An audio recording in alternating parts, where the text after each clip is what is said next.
Hello friends, मेरा नाम है विवेक और आप देख रहे हैं मेरा YouTube channel proof and beyond. आज हम स्टार्ट करने वाले हैं एनसीईआरटी का चैप्टर 3 जो कि होने वाला है दो चर वाले रैखिक समीकरण युग्म की एक्सरसाइज 3.2। आइए देखते हैं उसका पहला क्वेश्चन। लिखा हुआ है निम्न रैखिक समीकरण युग्म को प्रतिस्थापन विधि से हल कीजिए। और उसका पहला क्वेश्चन दिया हुआ है x + y = 14 और x - y = 4। आइए देखते हैं हम इसको कैसे हल कर सकते हैं। क्या करेंगे, पहले इन दोनों समीकरण को लिख लेंगे कि ये पहला समीकरण और ये दूसरा समीकरण। नाम से ही आपको पता चल रहा होगा कि कौन सा प्रतिस्थापन। प्रति का मतलब होता है कि जगह पर, और स्थापन का मतलब दूसरे को रख कर, मतलब एक की जगह को दूसरे को रख करके सॉल्व करने वाली विधि को हम क्या बोलते हैं, प्रतिस्थापन। प्रति का मतलब एक जगह पर दूसरे को, स्थापन का मतलब रखना। तो इस तरह से आइए देखते क्या करना है। सबसे पहले हमको करना होता है किसी भी एक समीकरण से किसी भी एक चर की वैल्यू निकाल लेते हैं। जैसा कि देखिए, पहली समीकरण से पहले से निकाल लें चाहे आप दूसरे से निकाल लें, दोनों से आंसर एक ही आना है। बस ध्यान आपको ये देना है कि पहले से अगर वैल्यू निकालते हैं तो उसको दूसरे में रखना है, और अगर आपको दूसरे से वैल्यू निकालना है तो उसको पहले में रखना है। ऐसा नहीं करना है कि आप पहली से वैल्यू निकाल कर पहली में ही रख देंगे तो फिर आंसर आपका नहीं आएगा। ठीक है, तो मान लीजिए समीकरण एक से हम देख लेते हैं। समीकरण एक से एक को ले लेते हैं। x + y = 14, x = y को उधर भेज देते हैं -y। ये आपका समीकरण हो जाएगा 3। ठीक है, अब ये वैल्यू देखिए, x की वैल्यू y के टर्म में आगे क्या करेंगे, x की वैल्यू उठा करके दूसरे में रख देंगे, क्योंकि पहले से हमने निकाला ही है तो अब हम क्या करेंगे, दूसरे में रख देंगे। अब लिख दीजिए x का मान समीकरण 2 में रखने पर 2 में रख देते हैं। देखिए x की वैल्यू दी है 14 - y, और उसके बाद -y फिर से लिखा हुआ है = 4। ठीक है, देखिए 14 - y और -y जुड़ करके हो जाएगा -2y = 4। ठीक है, अब देखिए 2y इधर माइनस का उसको उधर ले जाएंगे, उधर 4 है इसको इधर ले आएंगे तो क्या हो जाएगा, 14 - 4 = प्लस का हो जाएगा 2y। देखिए 14 से 4 जाएगा, बचेगा 10 = 2y। ये गुणा में इधर आएगा तो भाग में 10/2 = y। ठीक है, 2 × 2 2 × 25 10। अगर डिवाइड हो रहा होता है तो इसको हम क्या कर लेते हैं, डिवाइड कर लेते हैं। तो यहाँ से आपको पता चल गया y की वैल्यू कितनी आ गई, 5। अब क्या करेंगे, ये वैल्यू दूसरे में रख दीजिए, y का मान समीकरण। अब ध्यान से देखिए, आप चाहें तो एक में रख दीजिए या 2 में रख दीजिए या 3 में रख दीजिए, लेकिन अगर एक में रखेंगे तो इधर उधर आपको करना पड़ेगा। यहाँ पहले से इधर उधर किया हुआ है तो आप 3 में ही रखेंगे, जिससे कि आप आसानी से वैल्यूज़ की निकाल पाएंगे। क्या करेंगे, समीकरण 3 में रखने पर रख देते हैं। देखिए ध्यान से, x = 14 - y, तो x = 14 - y की वैल्यू यहाँ भी हमने निकाला है 5, तो x = कितना आ जाएगा, 14 से 5 जाएगा 9 बचेगा। ये हो जाएगा उसका आंसर। अब देखिए यहाँ से आ गई x की वैल्यू 9 और y की वैल्यू 5। ये हो गया आपका प्रतिस्थापन विधि से एक्सरसाइज 3.2 का पहला क्वेश्चन का पहला। ये आपका दिया हुआ है दूसरा क्वेश्चन। आइए इसको भी उसी मेथड से सॉल्व करते हैं। ठीक है, अब देखिए इक्वेशन दी हुई है, ये दी हुई है इसकी पहली इक्वेशन। पहली इक्वेशन तो सही लिखी हुई है, लेकिन दूसरी इक्वेशन को हमको सही करके लिखना होगा। आइए इसको थोड़ा सा सही कर लेते हैं। S/3 क्या करेंगे, इसका एलसीएम ले लेते हैं, 3 और 2 का एलसीएम बना लेते हैं तो ये हो जाएगा 6। इसका एलसीएम 6 हो जाएगा। इसको 6 बनाने के लिए 2 से मल्टीप्लाई करना पड़ेगा, इसको भी करना पड़ेगा। इसको 6 बनाने के लिए 3 से करना पड़ेगा, इसको भी करना पड़ेगा। तो ये हो जाएगा 2s प्लस का ये हो जाएगा 3t = 6।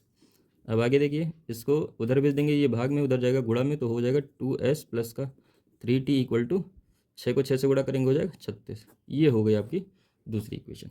ठीक है, अब देखिए वही सेम प्रोसीजर समीकरण एक से किसी भी समीकरण से वैल्यू निकालेंगे और दूसरी वाली में रख देंगे। देखिए यहाँ से s - t = t, s = क्या हो जाएगा, t को उधर भेज देंगे तो हो जाएगा 3 + t। ये आपका हो जाएगा समीकरण 3।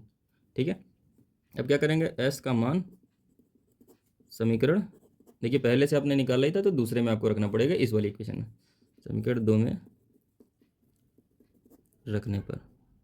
चलिए रख देते हैं।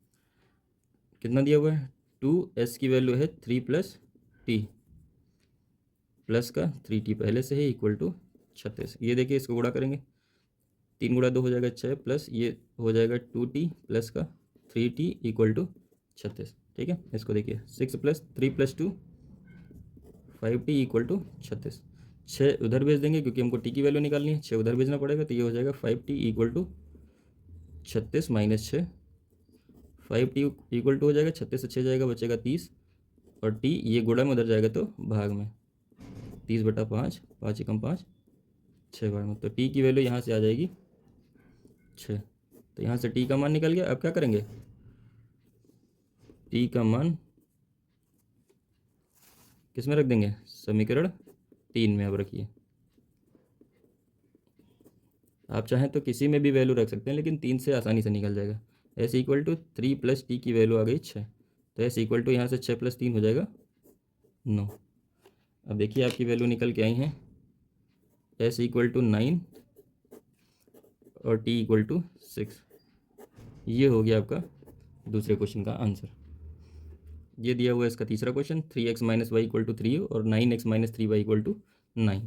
तो ये पहली इक्वेशन और इसको मान लेंगे दूसरी इक्वेशन, समीकरण 1 समीकरण 2। क्या करेंगे, समीकरण 1 से किसी से भी एक वैल्यू निकालेंगे और दूसरे में वापस पुट करेंगे। देखिए 3x - y = 3 दिया हुआ है, y को उधर भेज देते हैं, 3 को इधर ले आते हैं, 3x - 3 y उधर भेज देंगे तो इक्वल टू हो जाएगा y। अब देखिए यहाँ से y की वैल्यू इतनी निकल गई, इसको कर लीजिए 3। अब देखिए y का मान समीकरण 2 में रख दीजिए, 1 से आपने निकाला है, 2 में रखने पर।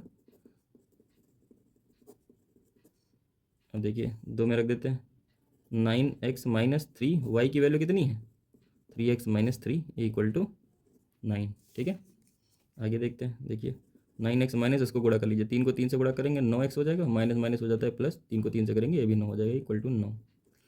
ध्यान से देखिए 9 का +x और 9 का -x ये कैंसिल हो जाएगा, तो यहाँ से देखिए 9 = 9 आ जाएगा। तो इस तरह से जब इसमें वेरिएबल जो दिया है जिसकी वैल्यू निकालनी थी वो दोनों कैंसिल हो गए हैं, तो इस तरह से इसमें x और y की कोई भी वैल्यू नहीं निकलेगी।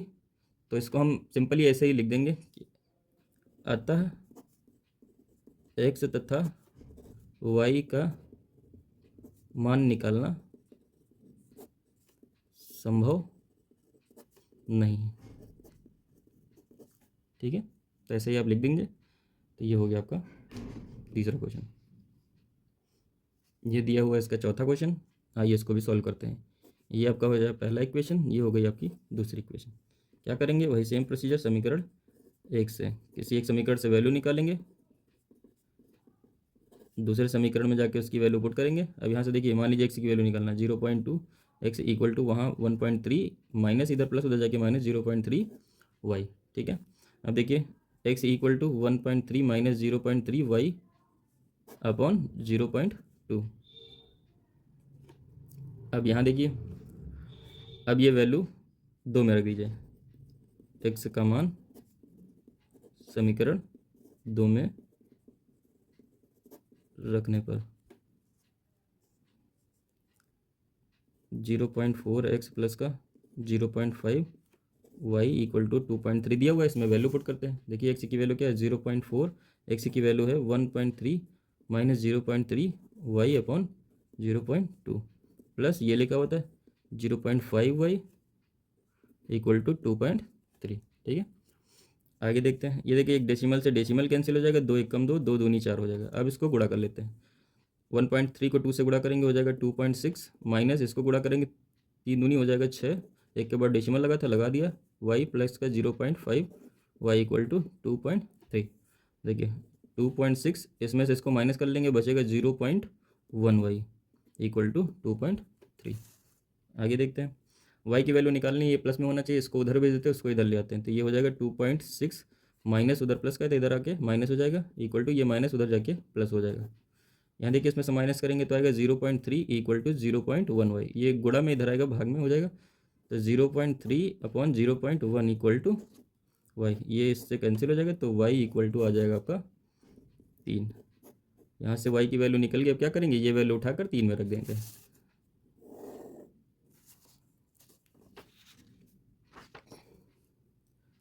y का मान समीकरण 3 में रखने पर रख देते हैं, x = 1.3 माइनस 0.3, y की वैल्यू है 3 अपॉन 0.2। देखते हैं 1.3 माइनस इसको गुणा करेंगे तो हो जाएगा 0.9 अपॉन 0.2,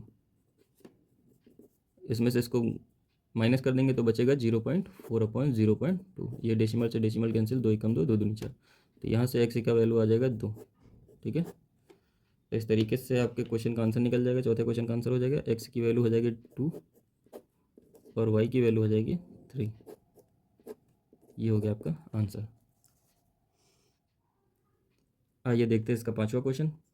देखिए पहली एक इक्वेशन दी हुई है, ये दूसरी इक्वेशन दी हुई है। क्या करेंगे, वही सेम प्रोसीजर, किसी एक समीकरण से वैल्यू निकाल करके दूसरे में रखेंगे समीकरण एक से।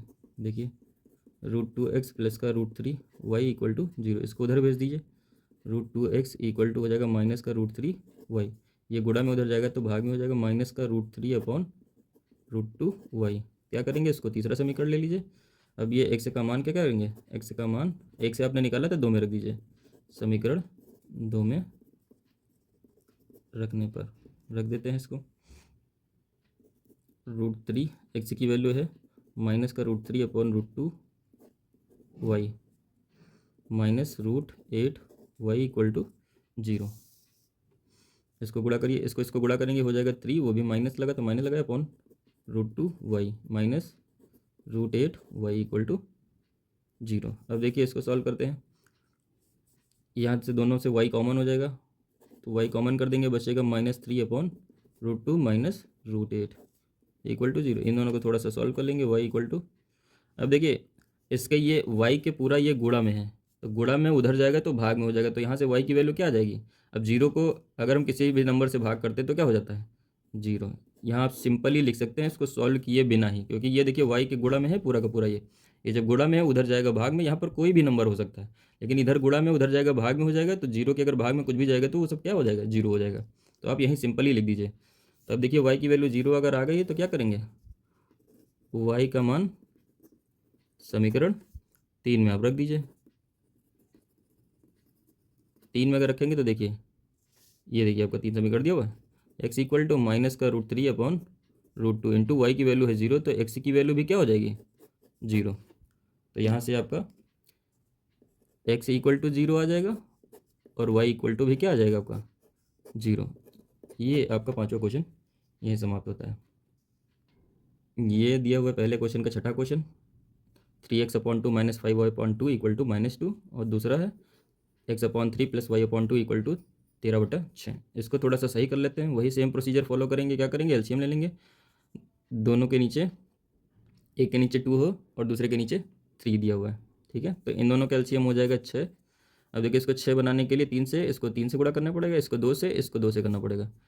अगर हम इसको गुणा करेंगे तो देखिए हो जाएगा, 3 को 3 से करेंगे हो जाएगा 9x, फिर माइनस लगा है, इसको करेंगे 5 दूनी 10y इक्वल टू -2, ठीक है।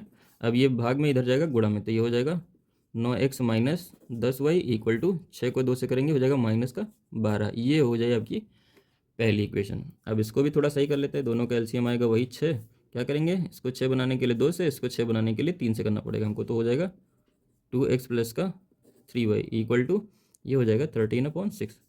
ये देखिए इधर भाग में है उधर जाएगा गुणा में हो जाएगा, तो ये हो जाएगा 2x प्लस का 3y इक्वल टू, इसको उधर भेज देंगे 13/6 गुणा 6, 6 से 6 खत्म हो जाएगा। तो अब इसमें जो आएगा बन करके 2x प्लस का 3y इक्वल टू 13, ये आपकी हो जाएगी दूसरी इक्वेशन, ठीक है। अब इसको हम पुराने तरीके से सॉल्व करेंगे। क्या करेंगे, समीकरण 1 से अब वैल्यू निकाल लीजिए। जैसे लिखा हुआ है 9x, देखो -10x 10y लिखा हुआ है, इसको उधर भेज दीजिए, प्लस का हो जाएगा, तो हो जाएगा 10y, ये इधर से इक्वल टू के इस साइड से उस साइड पे चला गया, 10y हो गया, और -12 पहले से लिखा हुआ था। अब देखिए ये गुणा में है, इसको भाग में भेज दीजिए, 10y माइनस 12/9, ये आपका लीजिए तीसरी इक्वेशन। अब क्या करेंगे, x का मान समीकरण देखिए 1 से निकाला है, 2 में रख दीजिए, 2 में रखने पर रख देते हैं। देखिए क्या हुआ, 2x की वैल्यू जो आई है वो लिख देंगे, 10y माइनस का 12/9 प्लस का ये हो जाएगा 3y इक्वल टू 13, ठीक है। अब इसको थोड़ा सा सॉल्व कर लेते हैं। ठीक है, 2 से इसको गुणा कर लेंगे, 10 को 2 से गुणा करेंगे हो जाएगा 20y माइनस 12 को 2 से करेंगे हो जाएगा 24/9 प्लस का 3y इक्वल टू 13। अब पूरे का एलसीएम ले लेंगे, 24 एलसीएम हो जाएगा आपका 9। इसको देखिए यहाँ पहले से ही है, इस जगह पर नहीं था, इसको हम 9 बनाने के लिए 9 से गुणा करेंगे, तो ये हो जाएगा 9 × 27y इक्वल टू 13। ये भाग में ही इधर गुणा में जाएगा। देखिए ये y वाला ये वाला y वाला 20 और 27 जोड़ेंगे तो हो जाएगा 47y माइनस का 24, 9 भाग में था, इधर गुणा जाएगा तो 13 9 कितना हो जाता है 117।